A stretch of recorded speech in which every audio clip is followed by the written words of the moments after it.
All right, it is project time. I am making little planters, little self-watering planters for germinating seeds. This is a trick that my father-in-law, Papi Vic, showed me, and it's worked so great that man, anytime I have a water bottle or a Coke bottle or anything like that, I save it and I do this. This is the top part. That will be full of dirt and the seed. And then the bottom part is just this, full of water. So let me show you how to make this and what you need. So here's the tools I use. I would much prefer to have natural fibers, a natural fiber rope, and preferably something undyed, untreated. But this is what I happen to have at the moment, so I'm gonna just make it work. I'll live with it. Papi Vic uses a soldering iron, but I don't like the plastic smell, so I use a couple of screwdrivers. One small one to start the hole that's real sharp, and a larger one to enlarge the hole. And of course, you need a bottle. So let's get to it. I don't have a camera holder, so I will use my legs as a hand. I always cut off the labeling, start with something clean, then I take the cap off,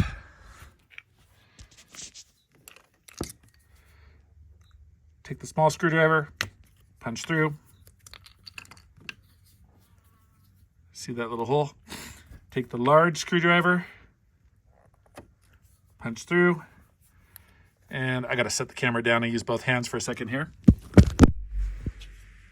What I just did that you couldn't see was I took the large screwdriver, poked it through, and wiggled it around a little bit to enlarge the hole just a bit more. Of course, I placed the string through. Now, I kind of like to have a minimal amount of string inside because I have noticed when I am ready to transplant from the bottle into the garden that the roots grow into the string and it does some damage to them. So if I have just enough to wick water up into the container, but not so much so that the roots are completely tangled into the string, then the damage, the shock to the plant when I transplant it is a little bit less.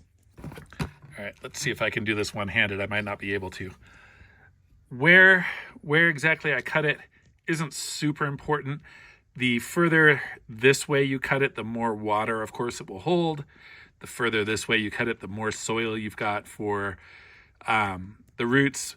So it really depends on what you're planting and how big you want it to be before you need to transplant it. But generally, I cut right about here. Right there. Oh, yeah, I need two hands. So I'm going to cut this and then I'll show you the result. So there it is.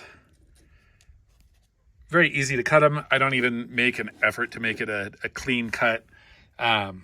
Just quick and dirty because, these aren't for show. They're just to get a job done.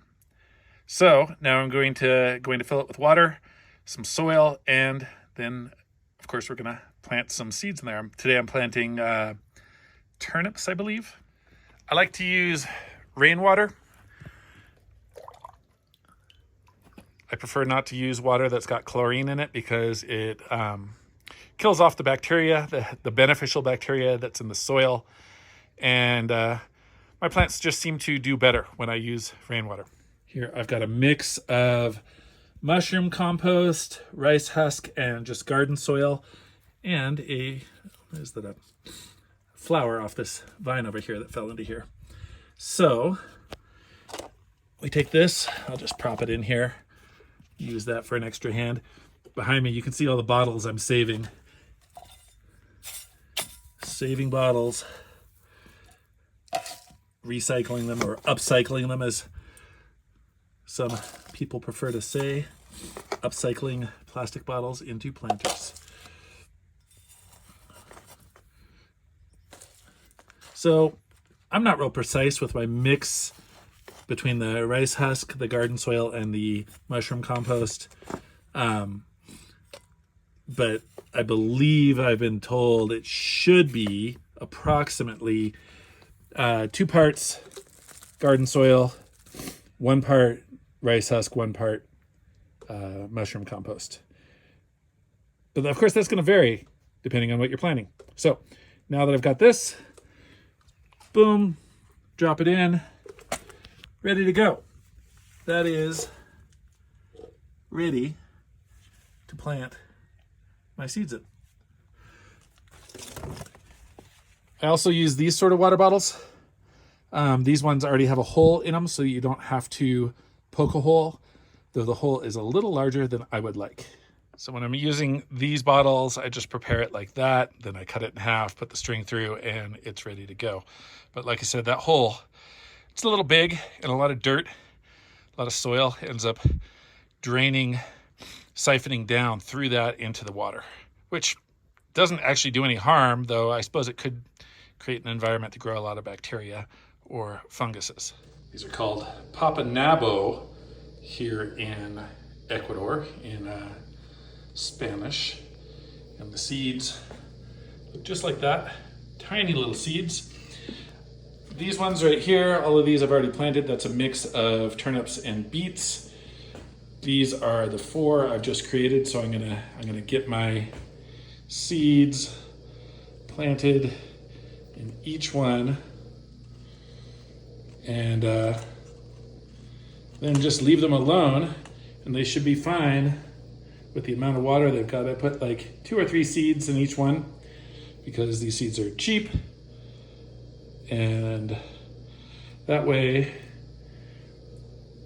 I've got more than one. I've got usually they'll all germinate, or almost all of them. I have a pretty good success rate with these. So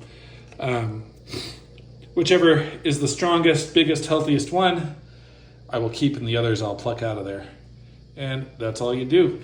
I put these in the window. This particular window gets southern exposure. No, it doesn't. It gets western exposure.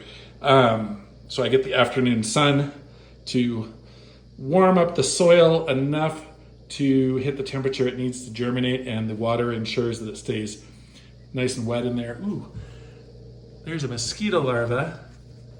Let's see if I can show you this guy. There's a mosquito larva in there. Where'd he go?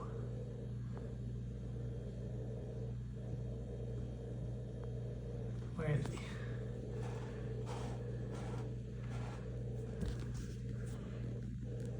I can't see him now. You see that? You can see as I move this, that soil falling out into the water. That's why I don't like using this style as much. Where did that, there he is. There's the mosquito larva. You see him hopping around down there? That's not good news. That means I've got mosquitoes again in my rainwater barrel. It rains enough here, I can just dump it out. There's another one. Looks like I've got a bunch of mosquitoes in there.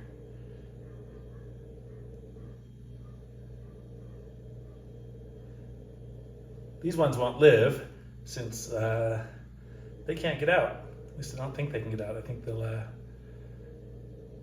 end up dying in there.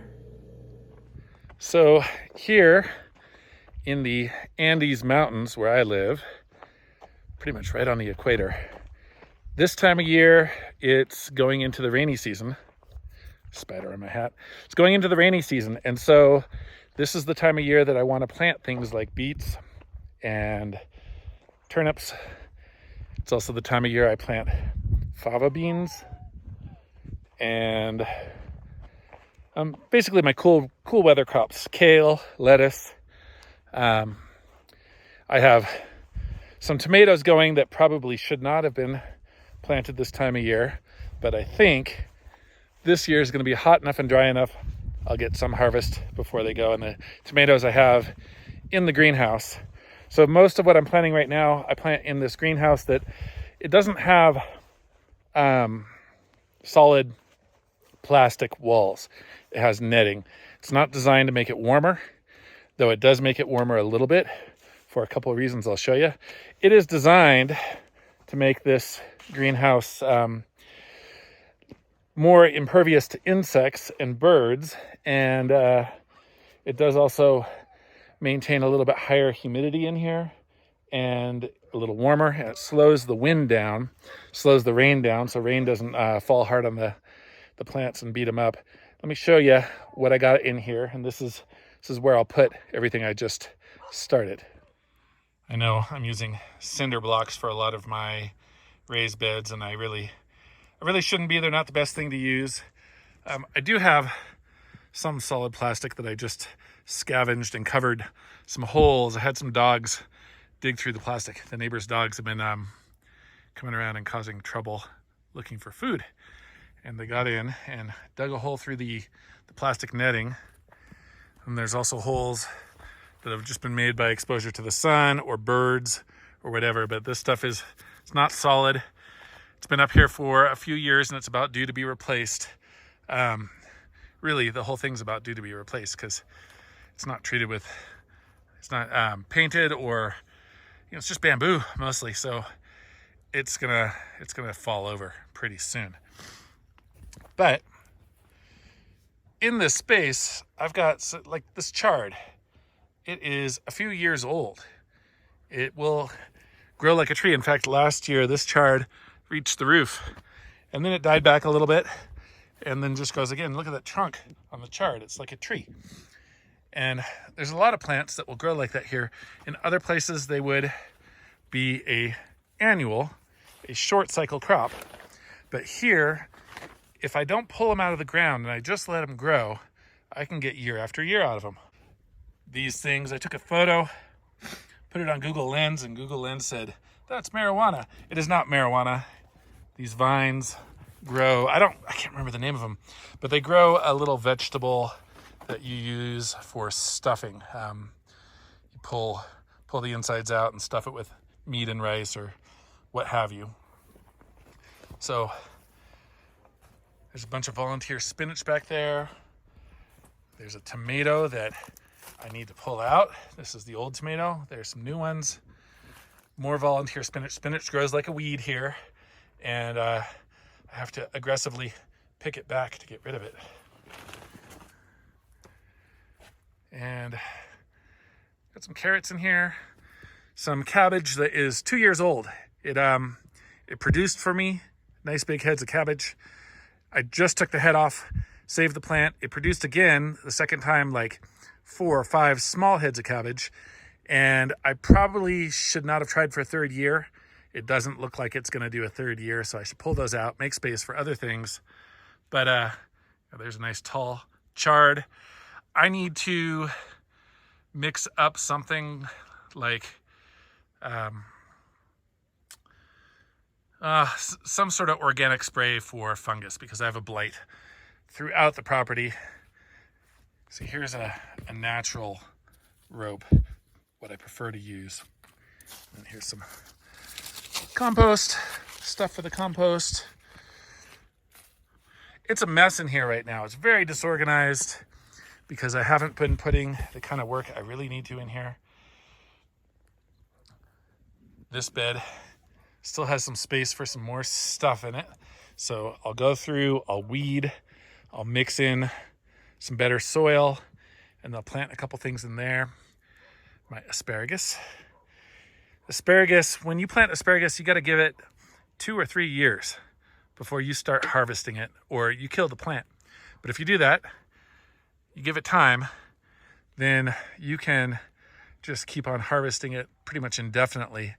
And I have finally gotten my first stalks of asparagus off here to eat. There's another one about to pop up through the ground. As you can see, I need to come in here and weed. You can also, if you know what you're doing, know that I cut that wrong. I didn't have my knife on me when I harvested those asparagus, and so I just snapped them. I should not have just snapped them. That is not the right way to treat the plant. I really should come in with a sharp knife and cut them cleanly. Gosh, I need to weed in here. A lot of weeds. A lot of weeds. But I usually wait till they get a little bigger before I pull them. So where is the asparagus that I saw this morning? Where is it? Now I can't find it. Oh well, Maybe I was imagining things, or maybe it was in my other asparagus patch. Not seeing it in here. So I've got some plants done like this with a black plastic. This makes the area warmer. It reduces overwatering because this time of year I can get too much water. Got some kale, some onions. Back there's some parsley that's just been going like crazy for a couple years now. So in addition to that whole area, the wind's kicking up, hopefully I'm not drowned out by wind noise. In addition to that whole area inside the greenhouse, I've got a lot of area outside the greenhouse. Most of it, I am focusing on trees, passion fruit vines, some bananas, but not actually banana, plantain. Right at the edge of the temperature range for plantain. But then where you see these stakes down here, I've got some passion fruit vines. I've got what's called a banana passion fruit along the fence down there. I've got some berries. But down here in these rows, I have gone through, very carefully hand weeded and planted part of this. I've got a lot more to do, so as I get things that are ready to plant, I will weed a section and plant it. Right here, I'm digging a hole. This spot right here, I'm gonna put a small plastic water barrel down in the ground. And you can see these water channels. When it rains really heavy here, man, it rains like crazy, and these turn into little rivers. They've also got a lot of organic material and sand flowing through them. And so I will put a barrel in the ground here, and the sand will collect in the bottom, and then the water will, as it fills up, will continue down the channel.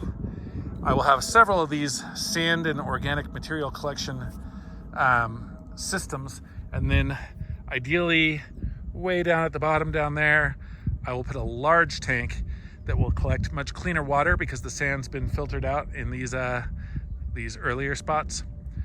Put a pump in there, pump that water back up to the top. This is my Chihuacan, or mountain papaya, or Chilean papaya. If you know the fruit, but not badea, babaco.